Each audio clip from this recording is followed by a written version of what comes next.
Well, hello everyone, and welcome to Hogarth's Financial Astrology. Okay, it's been a little while since I've made a financial video, and this is kind of like a touch base to talk about the wider things I see sort of happening, not only in the US economy, but important updates in the world and where I see things likely going and that kind of thing. Uh, Obviously, as well, this is sort of being in light as well of the whole situation with Charlie Kirk and all of that stuff that is going on. But I'm going to probably address that in another video and just checking the date. Yes, today is the 15th of September 2025, and the time right now is 23:40 p.m. UK time. So it is, of course, 20 minutes to 12 at the time that I'm starting to do this. So there's several important things that I want to talk about, and we'll see. Hopefully this video will be around about half an hour. I say that and then I end up getting into it, and then it ends up being my usual hour. But anyway, I was seeing clients today, so yeah, brilliant consultations and everything. So a shout out to my clients that I saw today. Much appreciated. Glad that you booked with me. And I'm really enjoying the consultations. Oh my God, they are just going to the next level. And it's this transit. I've just had K2, South Node of the Moon, go over Saturn recently, and it has just deepened everything even more. There is so much to discuss. There's so much to talk about. So I'm going to try and just focus primarily on economic kind of stuff. So, of course, we know that the US economy is in trouble. Yeah, it's got some challenges there. We know this. We know, for example, the knock-on effects, of course, for the tariffs, and I'm just going to say for entertainment purposes only.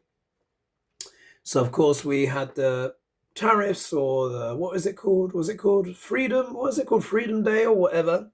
How it was announced. But anyway, a certain someone stood up there with a banner and was showing all the different tariffs from all around the world. And this was like back in March. And then the tariffs were on, and then the tariffs were off, then the tariffs were on, and then the tariffs were off, and now they're certainly on again. So there's that. There's also been the ending of the de minimis, de minimis clause, which meant that previously, if you were an American or a non-American, either sending things to America or importing things to America that were under $800, previously that would have been exempt, pardon me, from all kinds of tariffs and stuff like that. And it was called the de minimis rule. And that ended on or around the 30th of August, 2025. So, of course, it's now the 15th of September. So we can call that 2 weeks, yeah? 2 weeks and loose change. It's been in effect for about 2 weeks. This is going to have a huge impact, yeah? It's going to have a huge impact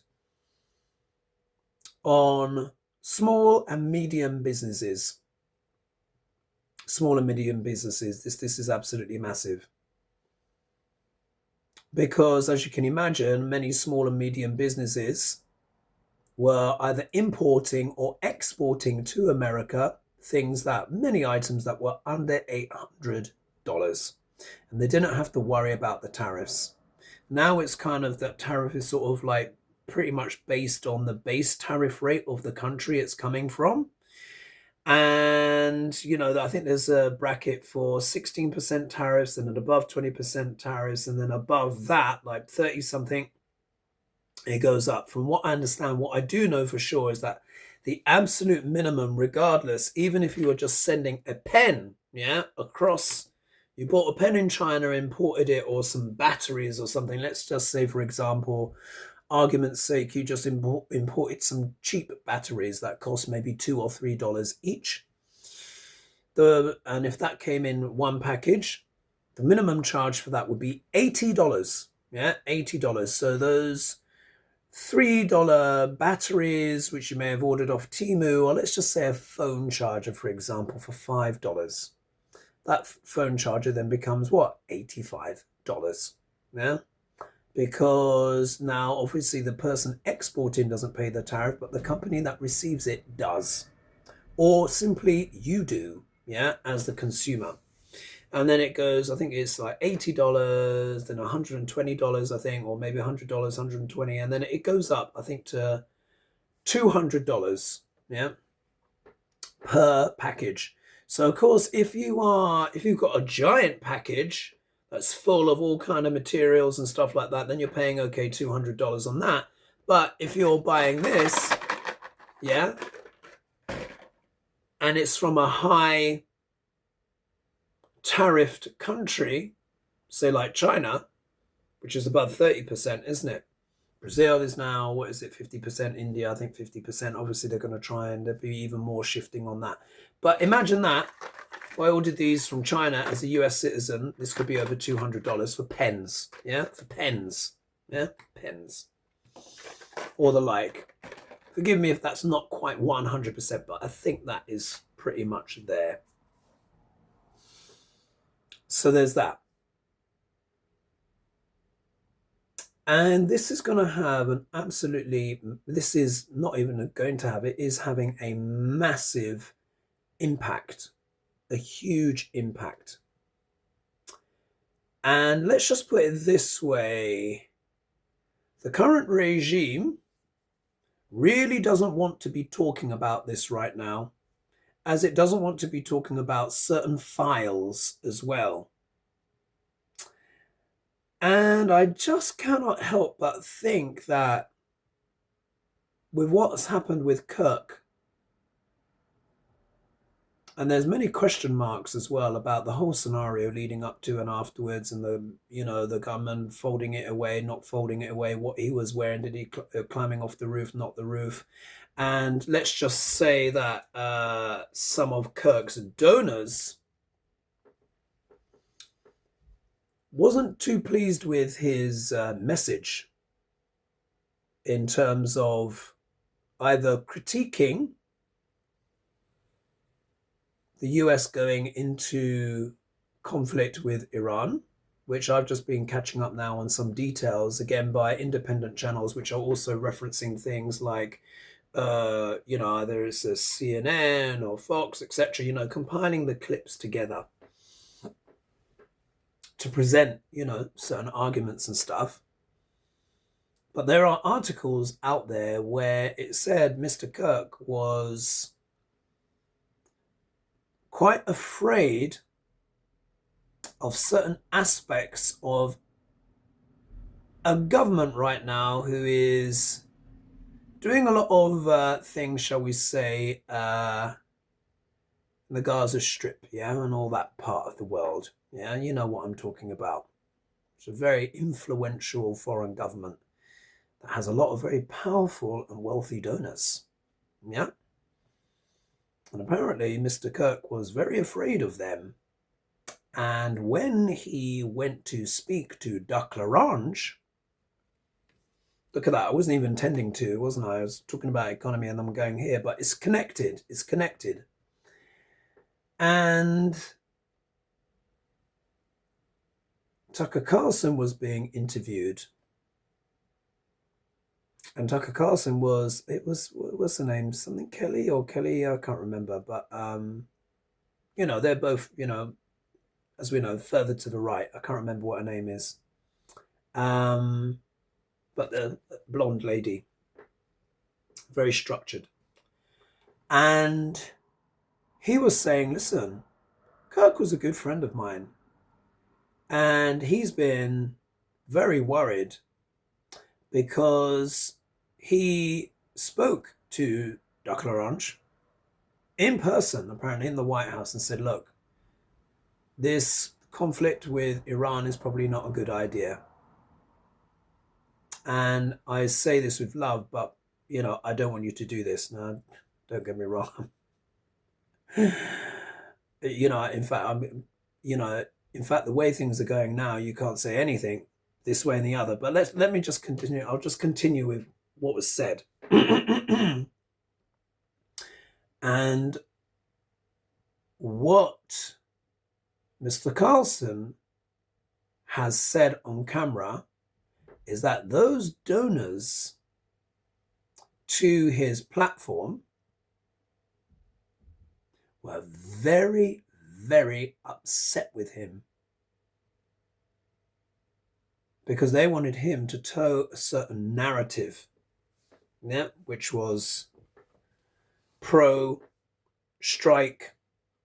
Iran and pro-strike that other place, yeah, in the Middle East, which is right on the shore and in the eyes of course, a certain duck l'orange, ripe for development. Yeah, remember the Riviera of the Middle East? Let's not forget that. And let's not forget too who duck l'orange's son-in-law is very, very keen on, had their eye on for a long time. As well, I would also say as well, certain key figures from politics in the UK. A certain Mr. Blair, yeah?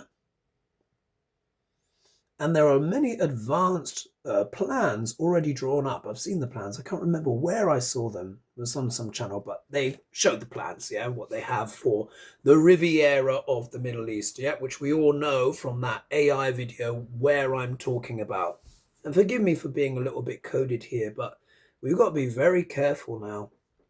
We have to be very, very careful because there is a lot of tech and AI and stuff that is being used to filter and categorize these channels. Now look, I don't have a massive channel. I doubt they're looking at me, but it's not the point. It's not the point. Many of the things, as you know, that I discuss and talk about, you know, they often come true, don't they, later on. It's very, very interesting because you guys will remember, I'm trying to remember how the reading went, but for those of you that saw my Friday fry-up, yeah, just gone. Today is Monday, so this was Friday just gone. And do you remember when I pulled cards for Duck l'Orange? And you remember I said I saw his relief. But if I remember correctly, there was also one of the pullings where it was talking about Mr. Kirk. There was the King of Pentacles there. And do you remember I said, normally I could just associate this with Trump, but I said this is often the wealthy donor. I said someone with money was somehow involved with this. And this whole thing may not be quite right as it's being presented. We know there's a certain narrative here. And let's just put it this way. There is a tremendous amount of money in war. Not for us, not for civilians, yeah? But for those that are interested in such things, and a war, there's a lot of money. War is very expensive, you know, but when you destroy things, you can also build them back up as well afterwards, yeah? Someone has to get those contracts. And very much a lot of stuff in the world, of course, relies on consensus. And particularly when you think of the youth, yeah, there needs to be a consensus among the youth about which way to go. Because if they are against you, which the vast majority of the youth around the world are, in regards to the stance of a very powerful nation in the Middle East that wants a prime piece of real estate, let's just put it that way. And this is proven, this is on the record, this isn't hearsay, it isn't slurs, it isn't slander. We all know, yeah? Remember that AI video that Duck l'Orange did, you know? And he was on the Sun Lounger at the end with a certain person, yeah, whose name begins with N, sipping drinks. And how is this involved in the wider economy? Yeah, because after all, I'm going to be posting this on my financial channel. Yeah, I'm going to be posting this on my financial channel. And the point is that a lot of this is connected. And when it comes to the F word being the fascism word, yeah, one of the categorizations of it, the kind of in a way a purer definition, according to a certain Mussolini once upon a time. Now, I'm paraphrasing here, yeah? You guys can correct me if I've made any mistakes. You're an intelligent audience who are switched on. But essentially, what the grandfather of this whole F word said is that essentially the most important component when it comes to fascist things and stuff like that is the union between government and business. And when those two things are aligned and in lockstep, particularly to the disadvantage of ordinary people, then you're there. Yeah?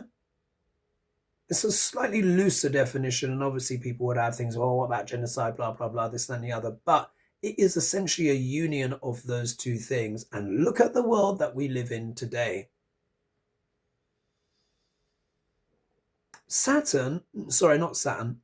Pluto is in sidereal Capricorn, as you've heard me banging on about for years. And Pluto will always show where the power is, where the underbelly is, where that kind of darker stuff is going on. Yeah.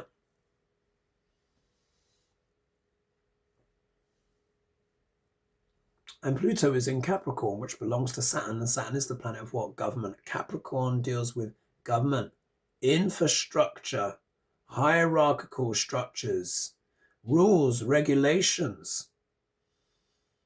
Deals with corporations, big corporations. Capricorn is the executive sign. It really is. It really, really is. It's not the only meaning of it, but it's one of the main meanings of it. Capricorn is known as a very ambitious sign, but Saturn is a cold, dry planet. There can be a lot of ruthlessness in the sign of Capricorn, and that's not to be against anyone that's got Capricorn ascendant or Capricorn planets. But there's this staunch, quality. I mean, look, I'm wearing one of the colors of Saturn today, actually. Look, with my black t-shirt here. And he also deals with blues as well. Do you see that lovely hue of blue there? And even silvery colors like this. In a way, this is like Saturn and his rings, in a way, yeah? Saturn is an incredible planet. It's an incredible planet. But like all planets, it has its light and shade, yeah? Now, again, the finances, why? Why am I talking about this? Why am I talking about this?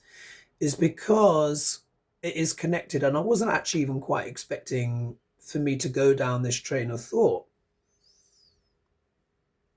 But one cannot help but think about it in the times that we're in. There are a lot of vested interests via the powerful, in having things go a certain way, have the narrative be a particular way, which is why we're seeing so much of a certain narrative being pushed out into the world, because it serves a higher agenda.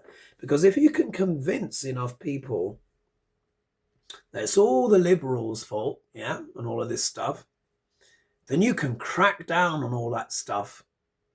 And it further undermines your ability to be restrained, held back, criticized, yeah? If we think of what was one of the main things that ended the Vietnam War, was that people really started to protest against it, particularly when they saw, the killing of, children and all of this kind of stuff. We have another scenario as well where a lot of children are losing their lives. And it doesn't seem to be, I mean, the world is responding, but you wouldn't know it from certain outlets, mainstream outlets, let's put it that way. But the whole point is that on this financial channel where I talk about things about the economy, we also need to look at the world through that context as well of the war economy, which is a real thing, which a lot of people are invested in. There's also other issues as well, which is that the French government has collapsed again.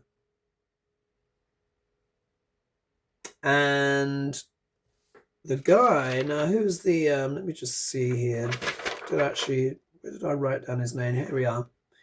So French government falls. 190 MPs voted for Francois Bayrou, but 364 MPs in France did not. And this is the second PM ousted in 9 months. Yeah, this guy lasted 9 months. And I think it's the Prime Minister. Yeah, Prime Minister. Since Macron's been in power. Because, of course, Macron is the president of France. And then you have the Prime Minister that deals more with the domestic issues, the economy, etc., all of this kind of stuff. And that has just collapsed. And some people on independent media, but I've also been checking out as well on conventional media as well, is basically saying that part of this potential economic collapse of France, which may follow soon after, because the main reason why this guy was ousted was that he was basically saying we have to tighten our belts and we need to get rid of 2 of France's bank holidays, and we're going to have to increase the pension age, and like guys, oh yeah, we can't spend so much money. Yeah, it's basically austerity. Now the French aren't into that, yeah, and the French in Europe are very good at a certain thing, and that is making their displeasure known to their leaders. In France, you can't carry on with a certain level of BS for too long in that place, because they will burn the place down, which we have seen. Paris will just in flames and this, that, and the other. Like, the French are very aware of their rights. However, something very important has happened. And I was actually checking this. I saw this on independent like YouTube media, but then I went to official sources like the BBC and some other places. And there is a big pullout of the French military from places in Africa, mainly Mali, Niger, etc., and stuff like that. But what a lot of people may not be aware of is just how much of France's wealth is associated with these countries in Africa, which used to be former colonies. Most of the colonies in the 1960s were essentially kind of like freed, but there has been this ongoing relationship, shall we are, that's not exactly been equal. Let's put it that way. And many of you will know about the situation in Haiti, which managed to win its freedom from France, but my God, the toll they had to pay.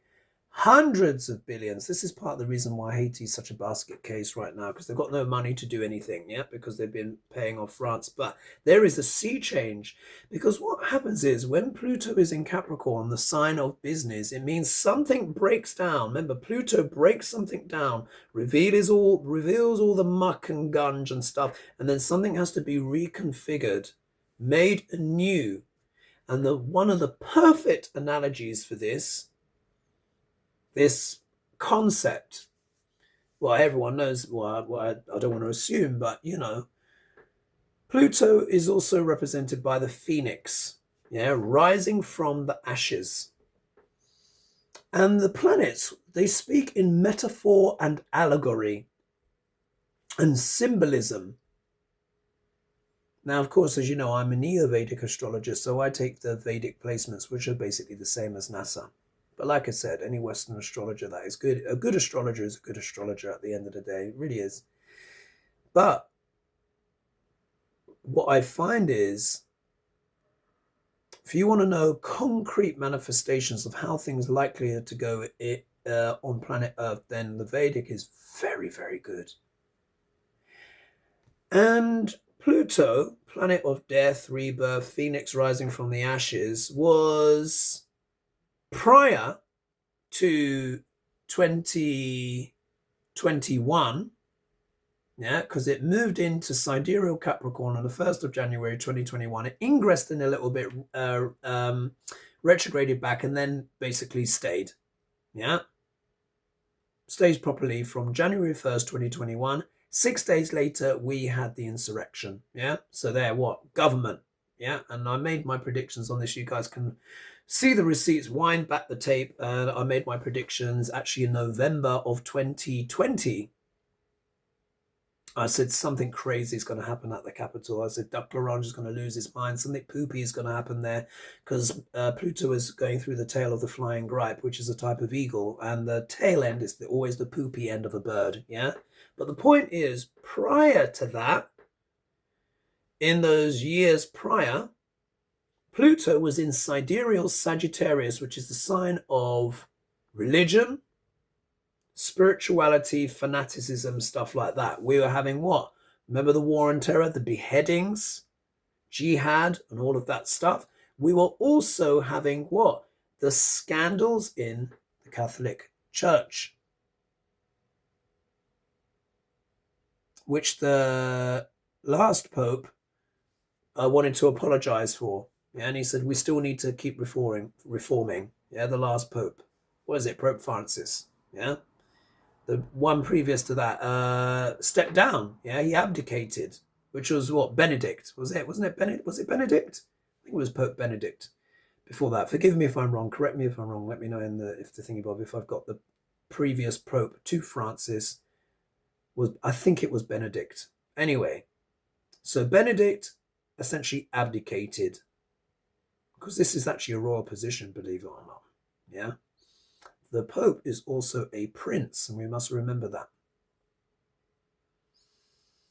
So then Pope Francis, said like reconciliation. And of course, we have the current American Pope now, which is Leo. Yeah, Pope Leo. And how appropriate, because he really is a Leo in Vedic and all of this kind of stuff. But my whole point is this, is that when a planet reaches the last degrees of a sign and crosses over into new one, I call it the planet's soliloquy.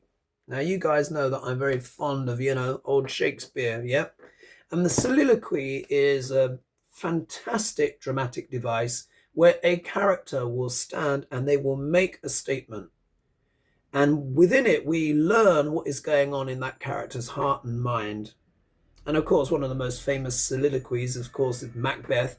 And he says, to be or not to be, that is the question. What I find is when planets get to the latter stages of a sign, particularly the last 5 degrees, they will make a soliloquy, make a statement, and then they will enter the new sign and make another statement again. This happened with Pluto. When Pluto was in the latter degrees of sidereal Sagittarius, which is the sign of what? Organized religion, Notre Dame burnt down. Do you remember that? Notre Dame burnt down. Then Pluto crept into sidereal Capricorn. So sidereal Sagittarius moved forward, went into sidereal Capricorn, the sign of government, business, etc. And then what? There was a riot, yeah?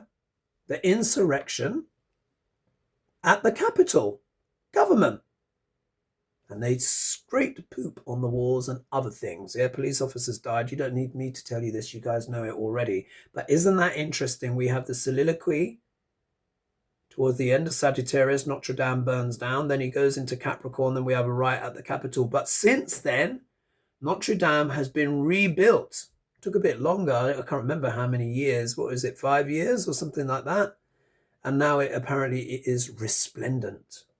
And I need to go and see it. I think even when I visited last, there either wasn't time or I don't think I had time to see it, but it's been rebuilt since. I remember that spire, yeah, fell down, everything. Anyway, the whole point is that is this metaphor, something breaking down and then something new emerging. The motto of Pluto is transform or die. Pluto is going through sidereal Capricorn, which is what? The sign of business, commerce, government, distribution systems of all kinds. So we're going to be going through what? The breaking down phase of that. We have Saturn, the ruler of Capricorn and Aquarius, is currently in sidereal Pisces with Neptune, which is known as what? The Great Dissolver. And do you remember I said, guys, it's going to be like the world is going to be kind of out of control because the rules and the regulations will be seeming to dissolve in front of our eyes. And isn't this what we're seeing? Governments dissolving, things breaking down. The French government has collapsed not only once, but twice now, which means it will be virtually guaranteed for a third. And the reason why I mention it is because France is a very important economy, yeah, especially in Europe, especially in Europe. Germany has already been struggling with recession. I'm not sure, 100% sure if it's still in recession, but it's not been good. Let's put it that way. Yeah, German manufacturing, and then of course Duck L'Orange doing what? His tariffs, putting tariffs on steel and yeah, iron, steel, all of this kind of stuff, which obviously needs to be built in with cars. And then of course you had that person, what's her name, Tory Burnham. Yeah, they're called ICE, yeah, on the Hyundai. Guys, why am I mentioning that? Because it's very, very important to the economy. That is a massive, massive blow. At least 8,000 jobs gone. And guess what? The South Koreans are saying, nah, not interested in coming back. Why am I mentioning that? Because that is a very, very important thing for the US economy. And the repercussions of that have rippled all around the world, so much so even Duck L'Orange is trying to be on the charm offensive on his Truth Social or whatever he put himself out on, saying, well, we need you guys to help us with these blah blah blah blah blah. And the contracts are diabolical, by the way, because let's say if South Korea carried on with this, after 90% of the investment will be paid back. For their investment, South Korea would only be getting 10% of the benefits, and America will be getting 90%, or shall we say the regime, yeah, not America, the regime, for entertainment purposes only. What country in their right mind is going to sign a deal like that? Yeah, that's bonkers. That's batshit, frankly. And then on top of that, you turn up in good faith to train the Americans so they can have 8,000 jobs and then train other Americans in all the other plants. And some douchebag calls up ICE and gets you all raided, put in leg chains and cuffs. And it's all videoed going out there in the world. And then ICE makes their own video about it. And then that own video that they've made with all these cars and, treating it like some movie kind of scene, this reality is now circulating around the whole world. Good job, MAGA. Well done. So this crackpot plan, which was pretty much crackpot, from the get-go, to basically fling tariffs on the whole world so that eventually they'll start manufacturing in the United States. And it's almost hardly anyone has done it. But this one instance when it was working, some fool who wanted to impress daddy has rung up ICE and said, raid them.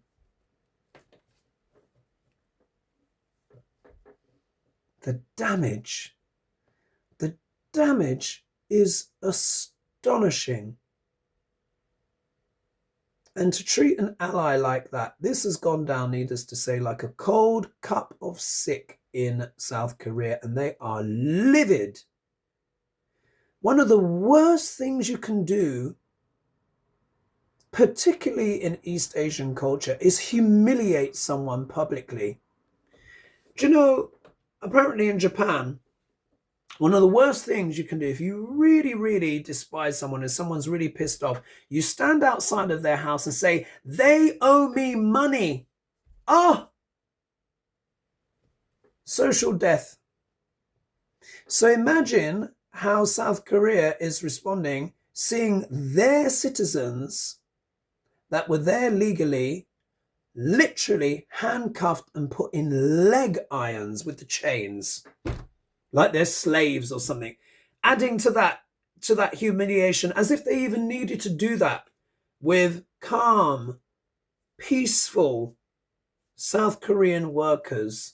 And they're herding them, putting them on the bus, locking them up, and this, that, and the other, giving them shit food. And they said the water tasted like bleach. They're treated dreadfully. And then other reports, they said it actually started to dawn on ICE. They were like, some of the officers were like, oh dear, I don't think these people are criminals. This isn't a good look. But by that point, what? You can't retract. Yeah, you've already made the video.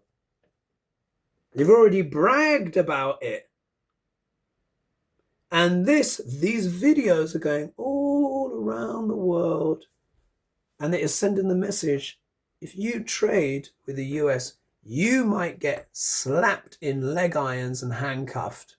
Just like with the tourism as well. Nobody's coming. Well, I say nobody. I mean, obviously, there's still some people coming, but it's much, much less. And this is important to talk about as well, because tourism is an important part of the American economy. It's an important part of any nation's economy. You know, think of how much France makes from the tourism of people visiting romantic Paris. Think of how much France made from the Paris Olympics. Yeah, they cleaned up the city. Look gorgeous. I've been to Paris a lot. And my last time that I went for the Paris Olympics, it was my favorite. And I really, truly felt the charm of the place. You know, they cleaned the place up and it was looking gorgeous. The summer was, it was looking stunning. You know, credit when credit's due. It was looking stunning. It was gorgeous. And I had all sorts of ideas of maybe writing my next book in a lovely little cafe. Yeah, my next astrology book in another little cafe in Paris. Unlikely to happen now, yeah, given the recent news. So we're seeing the breaking down of a lot of things. And this is why this is all happening all at once. And just in case you think I'm just America and French bashing, let me tell you about the UK economy. Not good. We're kind of up a certain shit creek here as well, to be honest. And sorry for saying that, but it's true. We are not in good shape here in the UK. We've got big issues of our own. And our fates are intertwined with the countries in Europe, particularly France, who used to be the old foe, of course, but really, France and the UK culturally have a lot in common. The language is different, of course. Britain and the wider Commonwealth, of course, including Canada and America, you know, we share the same language, yeah, as America, but culturally, UK and France have a lot in common. It's very similar. The language is different, but it's very similar. This is why you have many French people that live in London, and there are many many French people that live in London, also other parts, but in particular, the Parisians as well love London, and we in general as Londoners love Paris. There's a lot of mutual exchange there, backwards and forwards. So you can imagine the whole Brexit thing was extremely awkward on many levels. And that is also as well a big factor as part of the UK's struggles, energy prices and stuff like that. One thing I wanted to add as well, now this you wouldn't be necessarily expecting me to say, but, and this might seem really random, but this is what I've been shown in the future. This is about 10 years from now. Yeah, so remember this. Yeah, remember today's the 15th of September, 2025. And I really do believe the Kingdom of Hawaii will be returned. It will come back. Yeah. Why am I saying that? And I'm pretty certain, I don't think many people have said that. And again, for entertainment purposes only, but I don't think you would have seen that on many channels. Certainly not on a channel that looks at economies and finance. Why am I saying that? Well, I've got a friend of a friend, yeah, who is a professor on Hawaii. and is Hawaiian, I think half Hawaiian. I forget his name, but he's actually a friend of Lena's. And he's a composer, and he's done some stuff for Cirque du Soleil in Hawaii, which is actually in native Hawaiian and all of this stuff. Brilliant, brilliant man. And he's told me quite a bit about the history of Hawaii, the Kingdom of Hawaii. And you know that it's still technically an occupation? Even though it is considered a state of America, it's never really, that bit has never been reconciled. Let's just put it that way. Yeah. And this is what I think is going to happen. And I suppose this is the most important part that I want to talk about. Let me make sure that I've not missed anything. Yeah. One thing I want to add as well, going back to France, is that I've put here Russia is also undermining France via destabilizing some regions in Africa, and the Chinese have been investing. Gosh, I can barely even recommend investing for years. So what am I saying that? So we're going to go back to Kingdom of Hawaii, but just to finish off the point with France. The French army is having to pull out of a lot of these places. I think apparently it's 13 or 14 countries, but the ones I saw was Chad, Niger, Ivory Coast, those kind of places. And this is a problem for France because that colonialism side never really came to a full stop in France until now, until a couple of weeks ago. And these African countries just like, I think we've had enough of this now, giving you all this money and we not getting anything much in return when we have the minerals and the resources and the uranium that you need. We've got some new friends over here. These guys look like the ascending power. We've got China, we've got Russia, oh, we've got BRICS.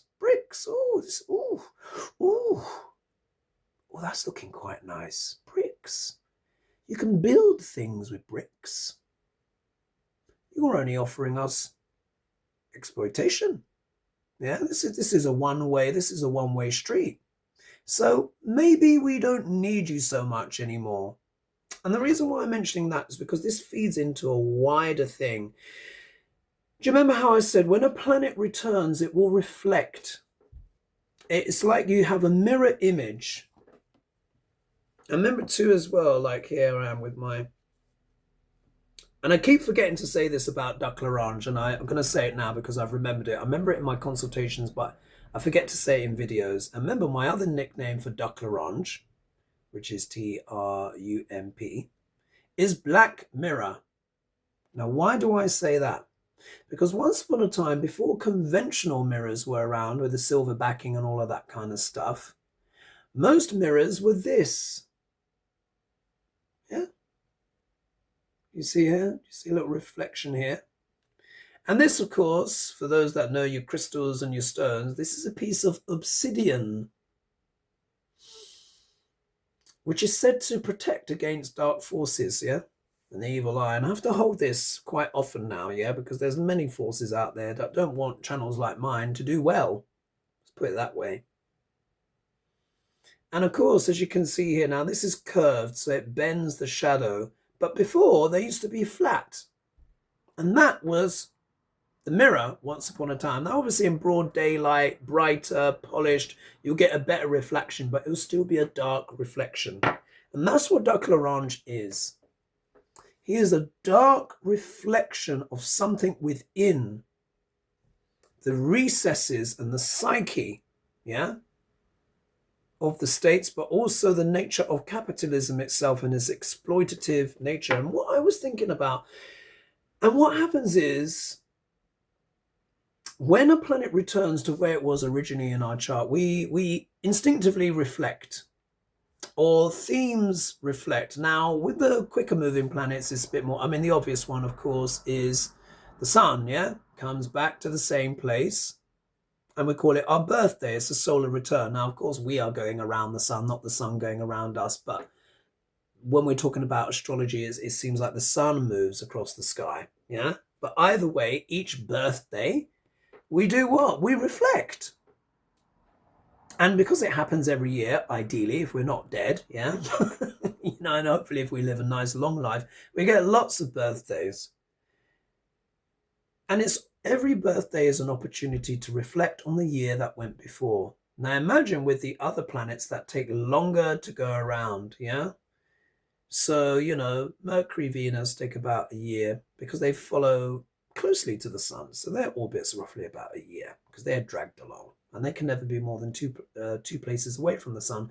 For Mars, it takes 2 years. Yeah, so we have a Mars return every 2 years. So we never really kind of think about it that much. But I often notice that I get an inflamed Achilles tendon, yeah, or something like that. Some inflammation issue when, particularly I find when Mars is going through my ascendant, yeah, which is the body, yeah. When he goes through the sign of Cancer, sometimes I have to deal with like an inflamed toe or whatever, and then it calms down. Yeah, it's just something I need to face. Yeah, I've got Mars in the first house. With Jupiter, though, however, it takes 12 years. So every 12 years we have a Jupiter return. That means every 12 years he's going to come back and give an opportunity in that part of the chart. Lucky me, for me, Jupiter is going to be in sidereal Cancer in October. Yeah? It's going to be in my first house.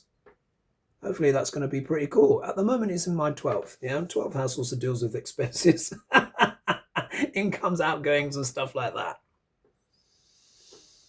But I feel quite lucky because when I'll be doing my retreat in November, I'm actually going to be having Jupiter in my first house, which is a positive omen, which I hold on to. Anyway, that's not the point.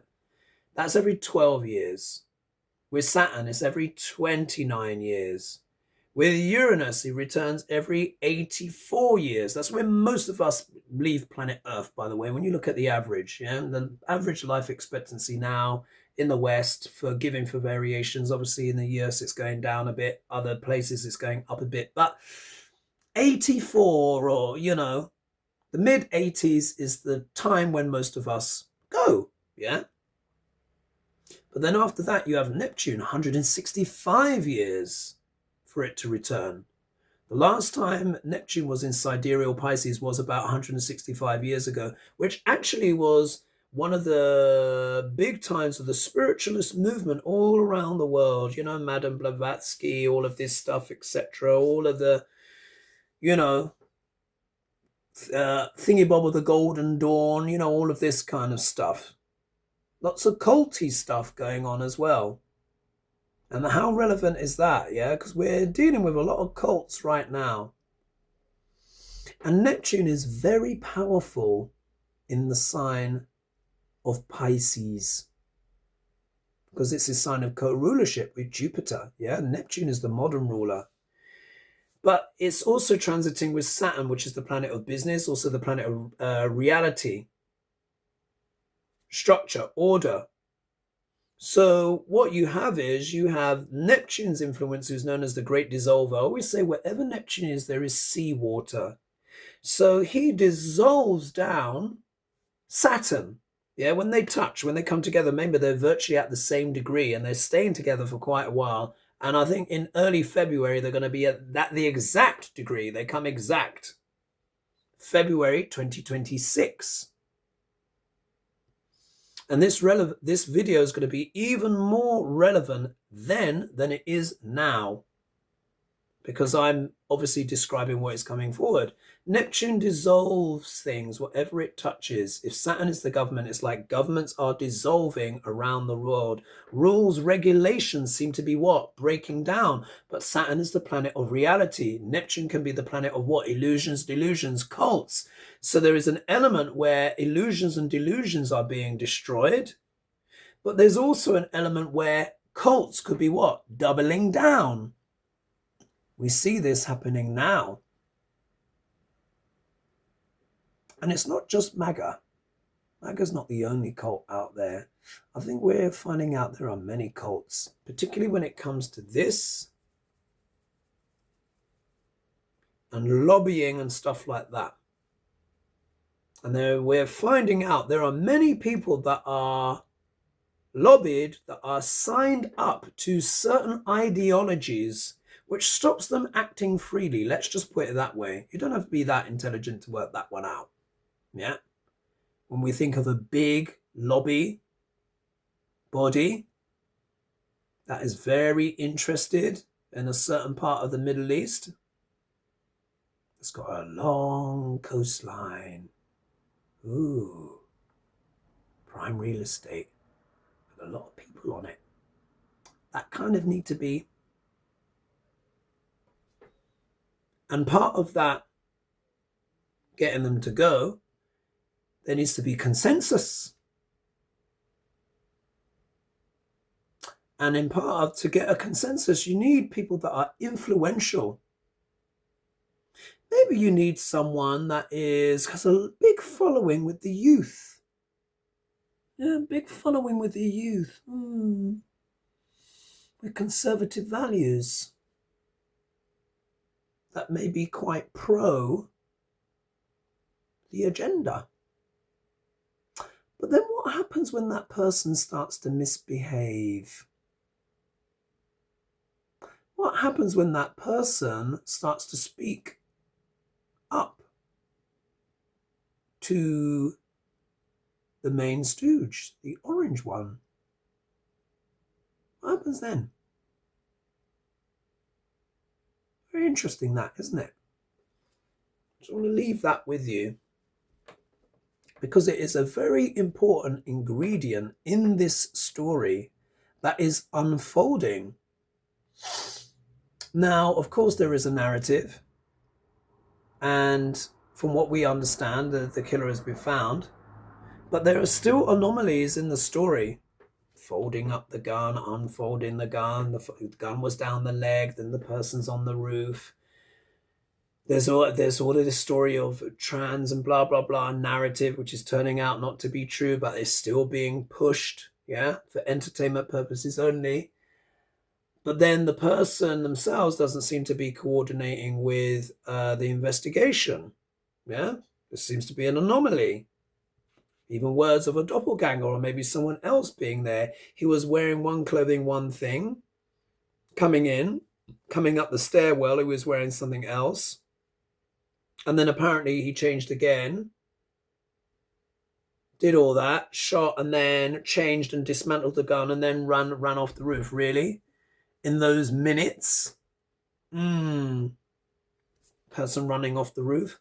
Where's the gun? And then somehow the gun is then found in the bushes somewhere, reassembled again under a towel. Why would you do that? Why would you leave a valuable gun, an important piece of evidence just laying there? Under a towel if you're running to try and get away, and that's the first thing you think of, isn't it? Oh, I know. I'll leave this gun under a towel. Won't quite add up, does it? Agenda, something to do, something to unfold. And we need to remember all this time, Pluto is in Capricorn, the sign of government. Dark agendas within government, oligarchy, plutocracy, fascism, the unity between governments and business. Business can also be war. Once something is destroyed, it can be rebuilt. Ooh, real estate. And we know someone who really likes their real estate. Yeah, he's made it very clear. He's orange and he likes gold toilet seats. And when asked about Mr. Kirk, oh, I know he was like a son to you, Mr. President. How are you feeling? Pretty good.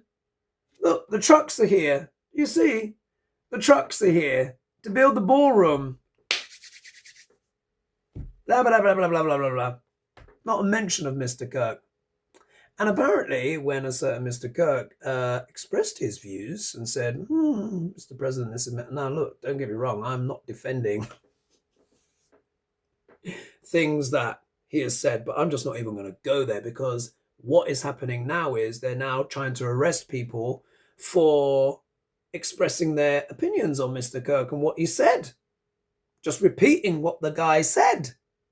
And some people allegedly are being arrested and losing their jobs for repeating what he said. But it's a transgender suitor and a blah, blah, blah, and a whatnot. That's why I'm minding my words. But one thing that has been verified as said, according to Tucker Carlson, interviewed on public TV, he said that when Mr. Kirk spoke to the orange one in the Oval Office and expressed his views and said, I don't think this is the right thing to do. This is not going to be good for the country. It's not going to be good for anyone. Mr. Trump Duck Orange was pissed off. And they said the donors were furious. And I want you to remember that. The donors to Mr. Kirk and his, turn around, yeah? Not pleased.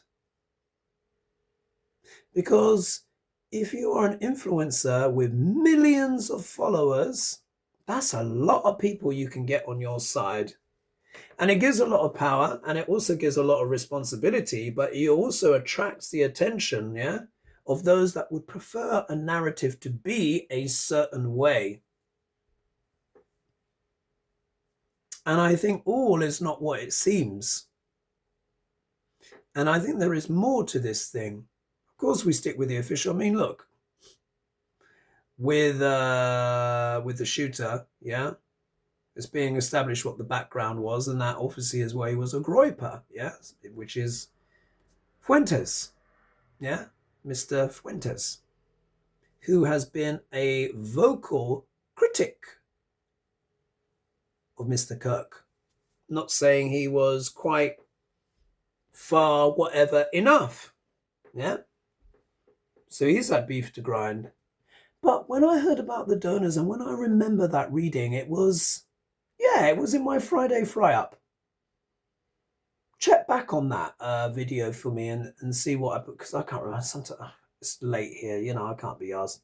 And I've got to upload this video. And of course, I've always gone for an hour talking, as I usually do. But let me wrap this up. In one of the readings, asking about Mr. Kirk, I saw in the King of Pentacles, which deals with what?